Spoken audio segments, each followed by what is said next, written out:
شروع کرتا ہوں اللہ کے بابرکت نام سے جو تمام جہانوں کا پالنے والا ہے۔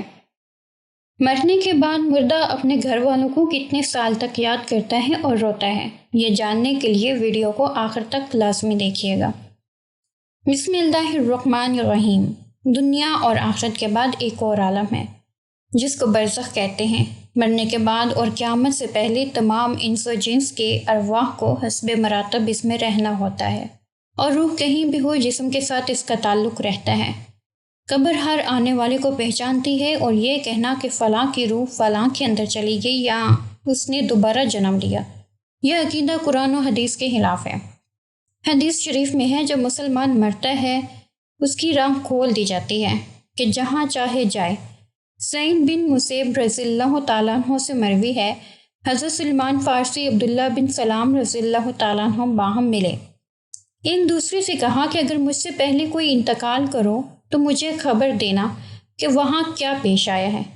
کہا کیا زندہ اور مردے بھی ملتے ہیں؟ یعنی فرمایا ہاں، مسلمانوں کی روح جنت میں ہوتی ہے، انہیں اختیار ہوتا ہے جہاں چاہے جائے۔ کیا مرنے کے بعد مردے اپنے گھر والوں کو یاد کرتے ہیں؟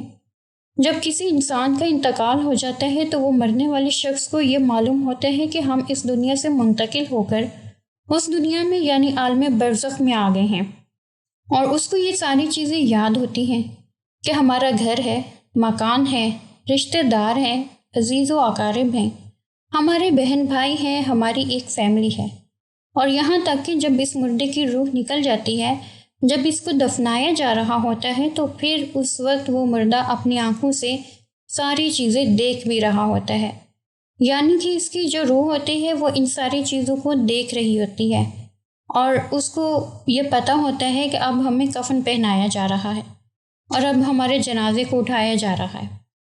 لہٰذا نیک بندہ تو یہاں تک کہتا ہے کہ جب اس کے جنازے کو لوگ اٹھاتے ہیں تو وہ کہتا ہے کہ اے لوگو، جلدی مجھے لے کر قبرستان کی طرف چلو اور بہت جلد مجھے میرے اصلی ٹھکانے میں یعنی قبر کے اندر پہنچاؤ، کیونکہ اس کو موت پر ہی پتہ چل جاتا ہے کہ اس کے آگے ہونے والا کیا ہے، یعنی آگے آنے والے جو مرحلے ہیں وہ کیسے ہیں، اس کے لیے آسان ہیں یا سخت مشکل ہیں، وہ پہلے سے پتہ چل جاتا ہے، کیونکہ روح نکلتے وقت کی جو سختی ہوتی ہے، روح نکلنے کی سختی سے ہی مردے کو محسوس ہو جاتا ہے۔ تو مومن بندہ کہتا ہے مجھے جلدی لے کر چلو اور مجھے قبر کے اندر اتار دو، میرے اصلی ٹھکانے تک پہنچا دو، کیونکہ آقا علیہ الصلوۃ والسلام نے ارشاد فرمایا دنیا مومن کے لیے قید خانہ ہے، کافر کے لیے جنت ہے، اور جو گنہگار، فاسق، فاجر، بے نمازی انسان ہوتا ہے وہ چیخ چیخ کر یہ کہنے کی کوشش کرتا ہے کہ اے لوگوں، تم مجھے کہاں لے کر جا رہے ہو؟ اے میرے بچوں، وہ اپنی فیملی سے کہتا ہے کہ میں نے اپنے بچوں کے لیے بہت زیادہ کمایا اور ان کے لیے گھر مکان بنایا، اور اب تم ہمیں ہمارے گھر سے نکال کر اندھیری قبر کوٹڑی کے اندر کہاں ڈالنے جا رہے ہو؟ اسے بہت گھبراہٹ ہو رہی ہوتی ہے، تو وہ اپنی زبان حال سے کہنے کی کوشش کرتا ہے کہ اے لوگوں، مجھے مت لے کر جاؤ۔ بہرحال اس کو جب قبر کے اندر رکھ دیا جاتا ہے تو اس کو یہ پتہ ہوتا ہے کہ اب ہم قبر کے اندر ہیں، اور ہماری فیملی ہمارے پچھلی دنیا میں جس میں ہم پہلے تھے وہاں ہماری فیملی اور ہمارے رشتہ دار موجود ہیں۔ یہاں تک کہ جب کوئی انسان اپنے کسی مردے کی قبر پہ جاتا ہے تو وہ مردہ اس قبر پہ آنے والی کو پہچان بھی لیتا ہے کہ یہ ہمارا فلاں شخص ہے۔ اگر باپ قبر کے اندر ہے تو وہ پہچان لیتا ہے کہ ہماری قبر پہ آیا ہوا ہمارا بیٹا ہے، ہمارا بھائی ہے، ہمارا رشتہ دار ہے۔ لیکن اگر وہ اپنے گناہوں کی وجہ سے سزا بھگت رہا ہوتا ہے قبر میں تو پھر وہ پہچان کر بھی اس کی کوئی توجہ اور دھیان اس کی طرف نہیں ہوتی۔ آپ قبر پہ جاتے ہیں تو کیا کہتے ہیں؟ السلام علیکم یا اہل القبور، اے قبر والوں، تم پر سلامتی ہو۔ اس سے مراد وہ فرشتے ہیں جو قبر کے اندر ہیں، اور وہ مردہ جو قبر کے اندر ہے اس کو یہ چیز پتہ ہوتی ہے، وہ بھی وہاں سے یاد بھی کر رہا ہوتا ہے اپنے گھر والوں کو جب وہ یاد کرتا ہے۔ اور آقا علیہ الصلوۃ والسلام نے فرمایا، بخاری کی حدیث ہے، جب کوئی شخص اپنے کسی مرحوم کے لیے مردے کے ایصال ثواب کرتا ہے تو جب اس کے لیے وہ تحفہ بنا کر اس کو پیش کیا جاتا ہے تو وہ بڑا خوش ہوتا ہے، اور اس کو ایسی خوشی ملتی ہے کہ اس سے پہلے ایسی خوشی اسے کبھی ملی ہی نہیں ہوتی۔ بہرحال وہ اپنے گھر والوں کو یاد کرتا ہے۔ جو گنہگار بندہ ہوتا ہے اسے یہ دنیا بہت یاد آتی ہے کہ ہم بہت عیش کی زندگی میں تھے، کیونکہ اس کے لیے وہ جنت تھی۔ گنہگار کے لیے تو وہ بڑا عیش تھا، تو وہ اس زندگی کو بہت یاد کرتا ہے۔ لیکن جو نیک بندہ ہوتا ہے وہ اس کے لیے دنیا قید خانہ ہوتی ہے، اور جو قبر عالم کی جو زندگی ہے، یعنی قبر کی زندگی جو ہے، برزخی زندگی ہے، وہ اس کے لیے جنت والی زندگی ہوتی ہے، کیونکہ اس کے لیے قبر میں جنت کا بچھونا بچھا دیا جاتا ہے۔ نیک بندے کے لیے قبر میں جنت کی کھڑکی کو کھول دیا جاتا ہے، اس کو جنت کا لباس پہنا دیا جاتا ہے، وہ جنت کی خوشبوئیں قبر کے اندر محسوس کرتا ہے۔ وہ نیک انسان جو نیک مردہ ہوتا ہے وہ بڑی راحتوں میں ہوتا ہے، تو اس کے بعد اس کو دنیا کی کسی طرح کی کوئی ٹینشن، کوئی فکر پریشان نہیں کرتی۔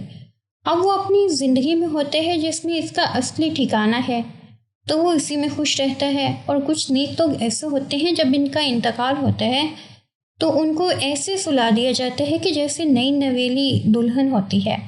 تو بہرحال نیک بندہ جو ہے وہ بڑی عیش و آرام کی زندگی بسر کرتا ہے، اور اسے دنیا کی کسی طرح کی کوئی فکر نہیں ہوتی۔ اور جو گنہگار بندہ ہوتا ہے اس کو یہ دنیا پہ بہت یاد آتی ہے، اور وہ قبر کی سختی سے بہت پریشان ہوتا ہے۔ بہرحال جو اصل چیز ہے وہ عمل ہے، عمل پر یہ ساری چیزیں ہیں۔